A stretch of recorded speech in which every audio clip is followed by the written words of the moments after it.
Soft and then forward.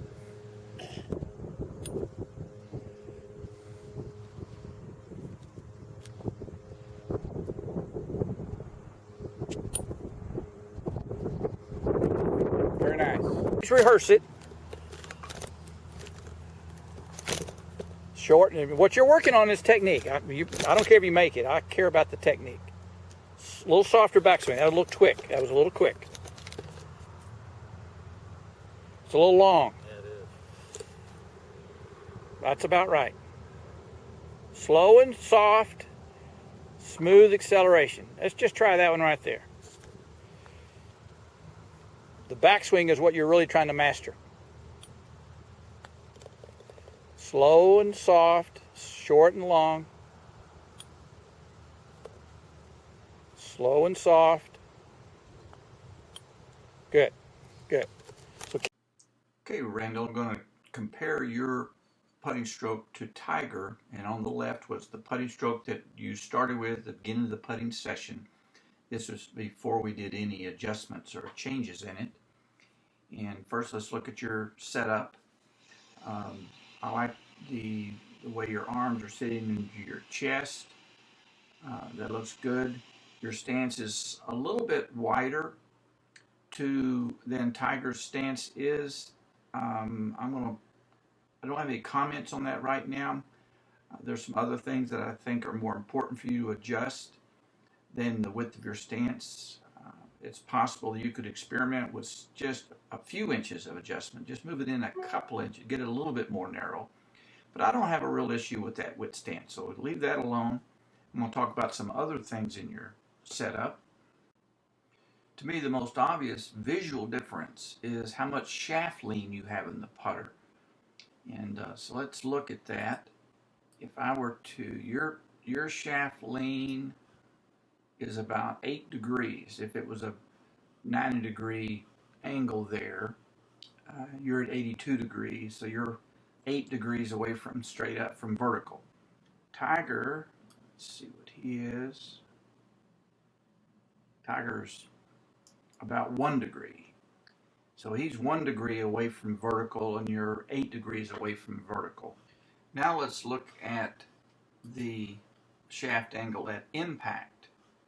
Now here we are at impact, and at impact you have 4 degrees of shaft lean. You start out with 8 at the setup, and then it's now at 4 degrees. Tiger started about 1 degree. This is probably slightly less than 1 degree. It's probably not vertical. It probably has just a little bit of shaft lean. Now, the face of the putter has so much loft, and if Tiger had 2 degrees of loft on his putter, then at impact he would be delivering a 1 degree positive loft into the ball. And if at impact you have 4 degrees of negative shaft lean, so if you had a 2 degree lofted putter face, you would still hit the ball with negative 2 degrees at impact, and so you would be driving the ball in a sense down into the green, and so that's going to make your consistency with speed control. As the ball comes off that putter face, it will interact with the surface of the green more than you want it to, and that will cause variations in results. Also, I noticed a few times on the practice putting green, you hit the ground behind the ball with your putting stroke a few times, and you did it once or twice on the golf course. The number one reason for that is this strong shaft lean that you have. As you swing down into that ball, you'll have a tendency to hit the ground sometimes. You want a little bit more level stroke. You wouldn't want to have a sharp up or a sharp down with a putting stroke. You want to try to have a little flatter bottom there. And I think you hit the ground because of your setup being with too much shaft lean. Okay, now let's look at Tiger's stroke as he takes it back. His stroke ends about right there. As he comes forward and makes contact, his eyes are down. As he continues, his stroke ends here. His head is still down at the end of the stroke. And then, even for several moments later, he will not start to turn until he's held that. So now he's turning his head to look, but he putted first. He held that finish. He held his spine angle, his putter finishing position, and he held his eyes to the ground until the stroke was complete. And as soon as the stroke was complete, he held that position. He held still for a moment or two before he turned. So he did not hit the putt and turn as soon as the stroke was complete. He hit the putt, the stroke became completed. He then held it for a moment or two even after that, and then he looked. So let's look at, this is when you were at the beginning of the session, when I videoed before we did any adjustments, and your stroke went to about here. And then as you make contact, your eyes are down. And then as you continue forward, your eyes start to move with the ball. And you're following the ball with your eyes. And you can see you have also lost your spine angle. And your final follow-through position is here. That's a fairly long stroke. For the putt between those two sticks that I set up that day on Saturday, you would not find any PGA player have a stroke that long to accomplish the task of hitting the ball between those two sticks. They would do it in a stroke that is half that size. In fact, when I putt those two distances, my stroke would be probably the backswing might be similar to this, but my follow through would be about here. So I would have my putting stroke 60% the length of your putting stroke.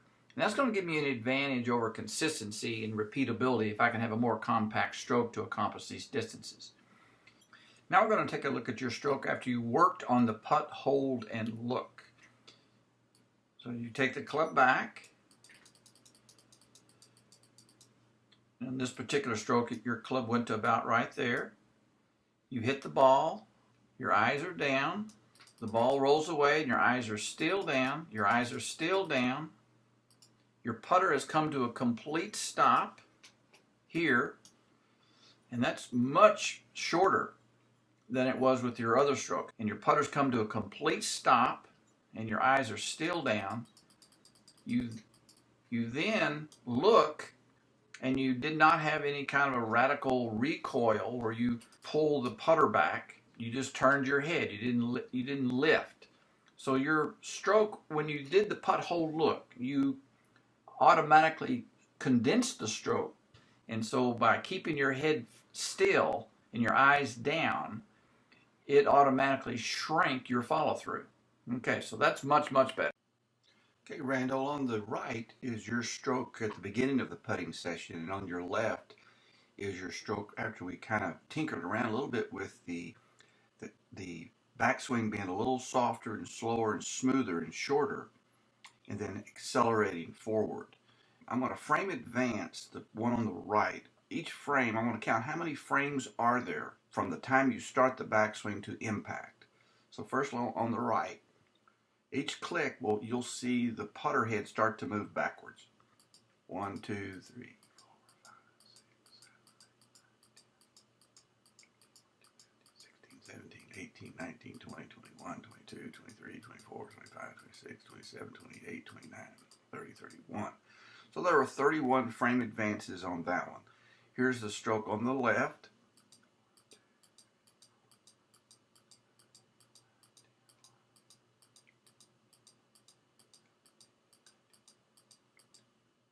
22, 23.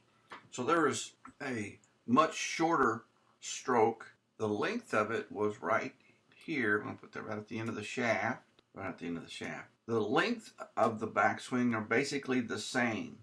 One could even argue that the one on the left was slightly longer. But the reason the one on the left had fewer frame advances is because the forward swing was much faster. There was no deceleration occurring. That's why I had fewer frames from here to the ball. Then you had a lot more forward acceleration. And on the right,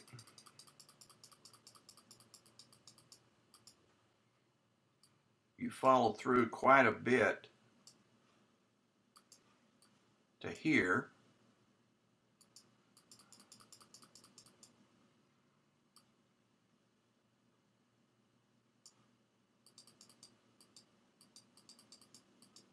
To there. So you can see that your follow-through stroke is much more compact. You can look and see how where the end of the butt end of the handle and your body's right there versus a much bigger space here. You really swung that left arm much further away. You're almost having to lean to the left. If I drew an arrow from your tip of your nose straight down, it's here versus much further back. So you stay over between your feet much more on the left. And so you had a stroke that just used your entire body to rock to the left foot. You really were not having a simplified stroke just with the shoulders and arms. You had your legs and your thighs and everything participating in the movement, and it was just generating a large motion, and we just need a simplified motion. Randall, when I send you this video, I'll be including some other videos that I want you to watch, and one will be on the chip and pitch shot, and that will cover a lot of the fundamentals that I want you to start adopting. One of the key things that I need you to change, believe that you will improve your performance with these shots if you change, is to narrow your stance. Your stance is too wide for these shots.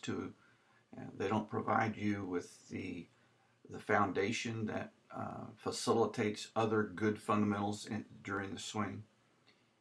One of the most important is that you must have the majority of your weight on your left side when you hit these shots, and with your right foot back that far, it's going to require you to have a certain percentage of your weight that far back for stability. You can see here's Tiger with his feet very close together. Here's Tiger hitting the shot. You can see how his knees and legs work to the left, feet very close together. Here's Luke Donald. You can see how his knees and feet are very close together as he swings his putter through. Here's Rory McIlroy, very close together. And this is something you'll see in every player on tour.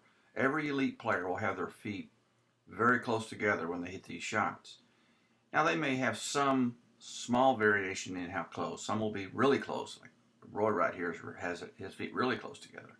Some may have them as far apart as 6 to 8 inches. That may be, but that would be considered wide. And so I want you to incrementally start making these changes. Don't try to go from one extreme to the other.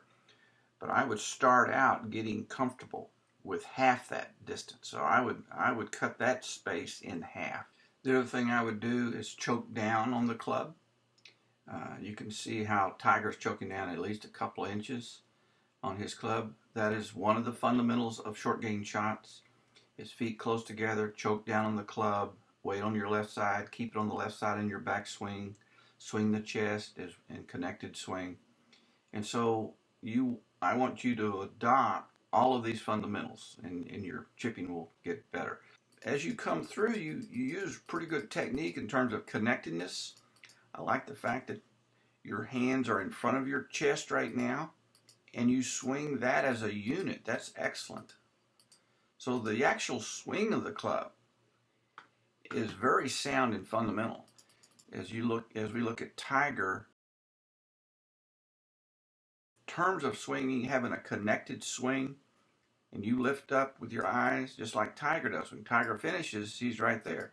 So there's not a lot of difference from the waist up between the two of you in the finish. It's just from the waist down, y'all are dramatically different. So the way you move your club is very good, but I just need you to create a different foundation for that movement.